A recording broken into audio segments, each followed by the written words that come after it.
Hele, můžete si dneska se mnou zahrát, je 33. asi, já nevím, jo. Fakt, sorry, kdyby jsem to neviděl, ale takže kdo chce si se mnou zahrát, tak dneska budu hrát s mojima friendama. Nemluvil jsem dneska na videu, teď co jsem teď natočil, protože chtěl jsem vám poslat takovou hlasovku. Takže dneska budu hrát s friendama, uvidíme teda. Takže zatím čau a užijte si tady to. Užijte si dneska.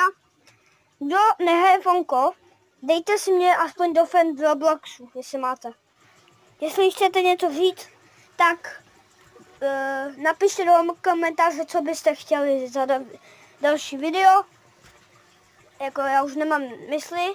A to zatím čau. A teda dneska teda to bude. No? Takže kdo to neuvidí dneska to video, tak bohužel se mnou streamovat dneska nebude se mnou hrát. Jo? Takže zatím čus a užijte si. Kdo si mě dá do friend.